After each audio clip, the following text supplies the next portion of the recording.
sort all this out. My good friend from the 9th District of Virginia, Republican Congressman Morgan Griffith. Congressman, great to have you, sir. Great to be with you this morning. Now, you're in a safe district, although you pulled a big upset there in the just 24 months ago.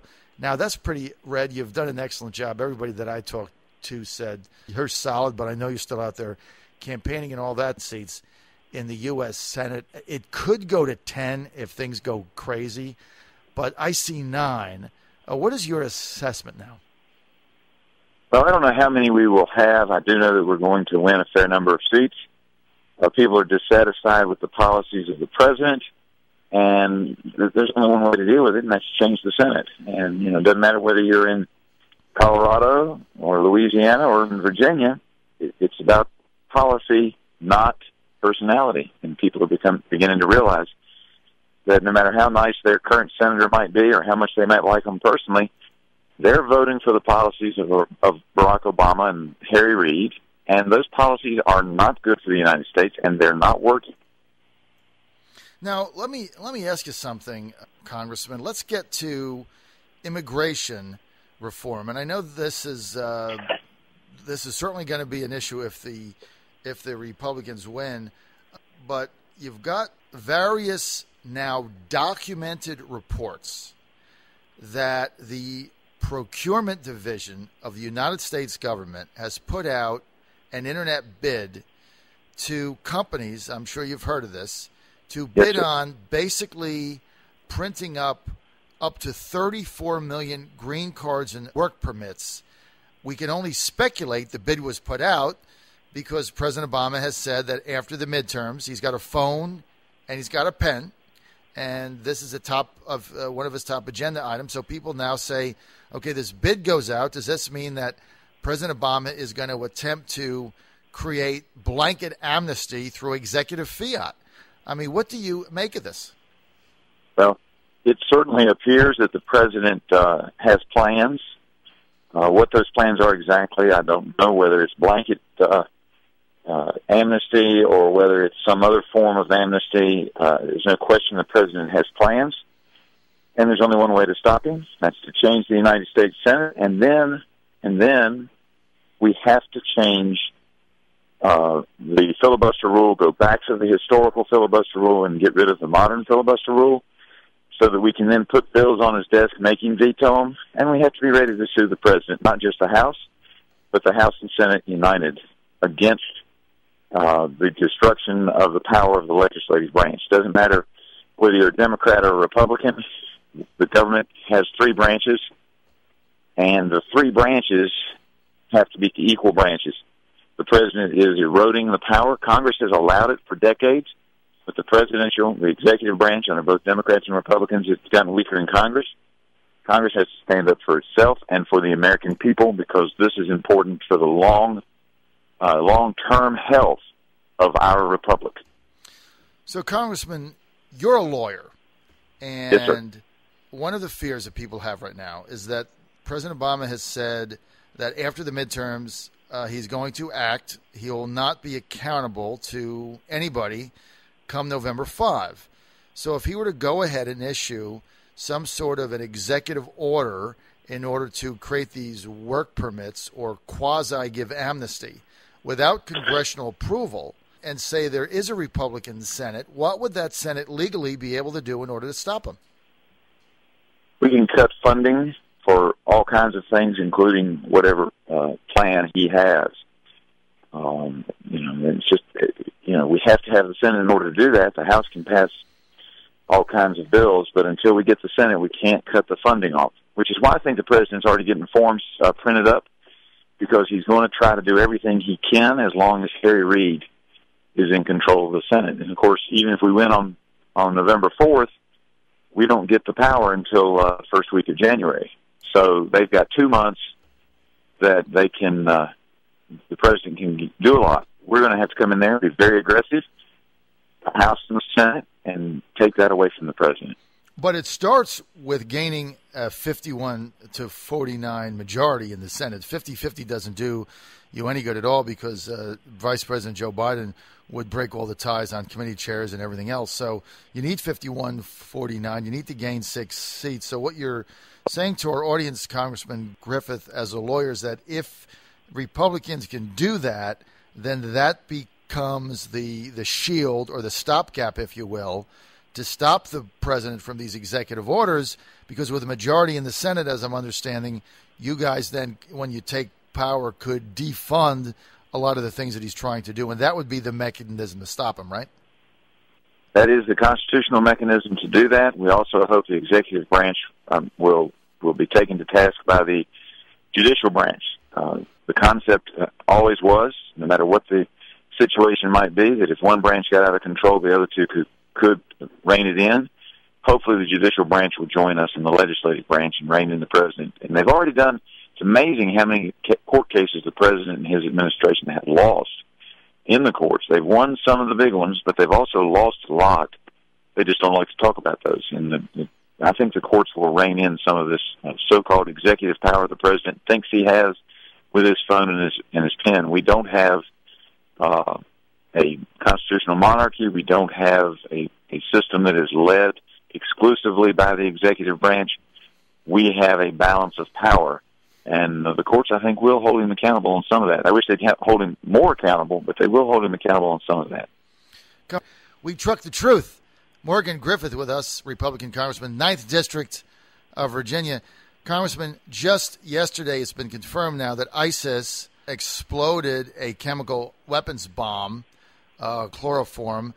They made a dozen or so Iraqi police officers sick. Now they know they have some kind of chemical weapons left over way back from his Saddam Hussein regime when they were fighting Iran that they're now finding. We're dropping these bombs. ISIS is on the move. No declaration of war. What is going to happen here? Well, it'll be interesting to see. I definitely think that Tim Kaine is right on this one, and that the president needs to come and get a declaration of war or authorization of use of military force, which is what we call it these days because nobody likes to say we're going to war. But the president needs to come to Congress and get that. It'll be interesting to see because you have a split here, not based on party, but based on reading of the Constitution and an interpretation of what should happen.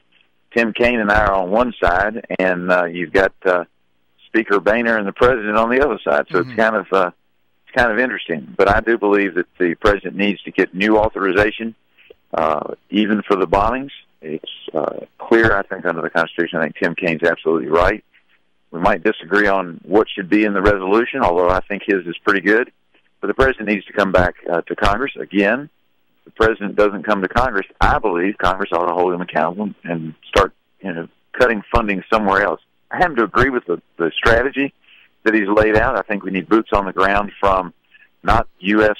men and women, but from some of those Arab countries that are directly affected if ISIS is allowed to establish a caliphate. Turkey, Saudis, others. They ought to do the boots. We ought to do the air cover because we are the world superpower. But the president needs to come to Congress to get that authority.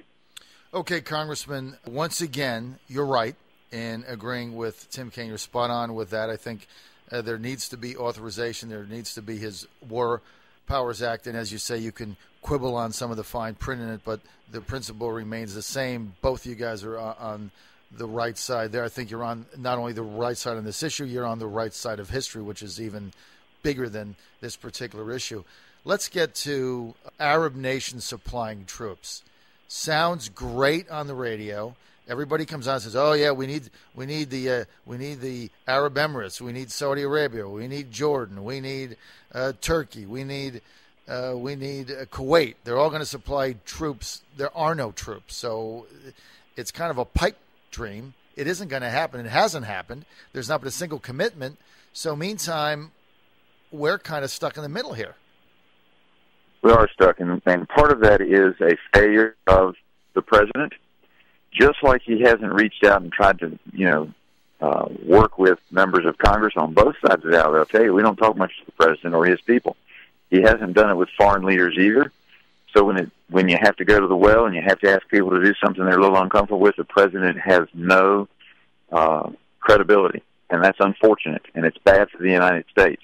And there's nothing we can do about that at this moment. I do believe, however, as the situation probably gets a little bit worse, you will see some Arab countries come to their senses and realize that if ISIS establishes a caliphate, and if they're convinced the United States is not going to put our boots on the ground, they may come to the realization that it might be parts of Iraq or all of Iraq. It might be parts of Syria today, but tomorrow it's Turkey. Tomorrow it's Saudi Arabia. And when they come to that realization, and they don't think that we will give in and start putting our boys and girls on the ground to fight this war, then I think they will have to come to their senses. But it's a failure of the leadership of this president that they're not already moving in that direction. Congressman, what you just said, that makes a lot of sense. So basically, hold out until they have no choice. But you have to have a dialogue with them. You have to tell them. You have to have a dialogue. You have to be talking to them, and you have to have them understand that you're going to do what you say. The problem with this president is so many times he says one thing and does something else, and so there's no confidence around the world, not just in the United States or in Congress, but around the leaders of the world. Mm-hmm. There's no confidence in what this president says, and I think they think he'll eventually send in American troops. I don't think that's the right policy, because what you in essence have is you have a religious war between different sects, and even sometimes within the sect of Muslims.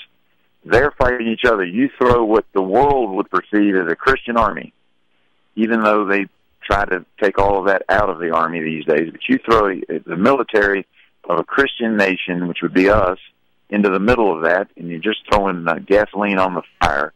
And I think that, we've got to provide the air cover because we're the only ones that probably can do it. But as far as troops on the ground, it really needs to be some of these nations that are front line. But ISIS wants to come and get us. There's no question about it. But in the process, they're going to take out Turkey, and they're going to take out the leadership of Saudi Arabia and Jordan as they're, marching to conquer the world. Those are going to be the first countries they go after. And also Assad in Syria. Absolutely. Absolutely. I tell you what you just said, though, is very, very insightful. A Christian army, how that would play there. I don't think I've ever heard it put in those terms, but I think you're onto something. I think we all need to start saying that, because you're right. I mean, when you put it in those stark terms that we would send in a Christian army, and how do you think that would play? Man, I think you're right. I think if there's anything that would convince me, I'm already convinced we shouldn't put troops in there. But I think when you talk in terms of putting in a Christian army, I think that really helps people understand what the stakes would be there, right? Well, absolutely, and it's already a problem in those countries because we're doing the air cover.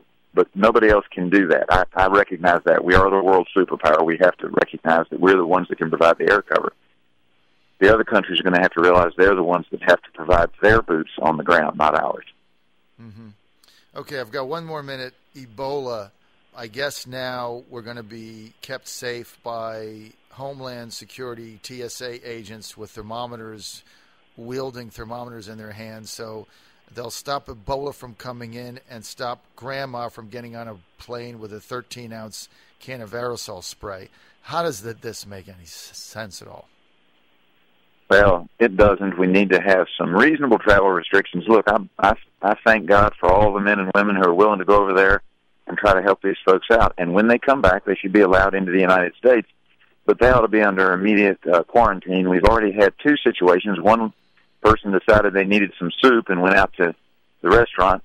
And, I respect the doctor that went over there to try to help out, but when he comes back and he's not really feeling great, but he thinks maybe it's just jet lag, but he's in the time period for incubation of Ebola, and he decides he's going out with his friends and go bowling at a bowling alley. Oh, my gosh. Now how many people have been affected because while the fever wasn't high, he wasn't feeling quite right. So Wednesday night he's out bowling in a public bowling alley, and Thursday morning he's checking himself into the hospital for Ebola. That's not a good way to run the show, and it's a little bit scary out there, and we just need to be careful. This is not trying to be mad at anybody or anything else. It's just, as I've said many times, when you have that kind of an illness, you have to take some restrictions. Even the people in Whitfield, when they had the highest percent of people with polio per capita in the country, they put their own signs up. The local health department put up signs, "Don't stop here." You know, people just have to use common sense. And when you're coming back from West Africa and you've been doing humanitarian work, you've got to have some common sense, or we're going to have to, as a government, and this is where I think we need to go, make sure you're put into quarantine for that 21-day period. Mm-hmm. You're right. Look, I mean, you got to make some tough decisions because this is no longer political, but it is a scary, crazy. We're out of time. We want to thank Congressman Morgan Griffith for being with us, 9th District Republican of Virginia. Thank you, Congressman.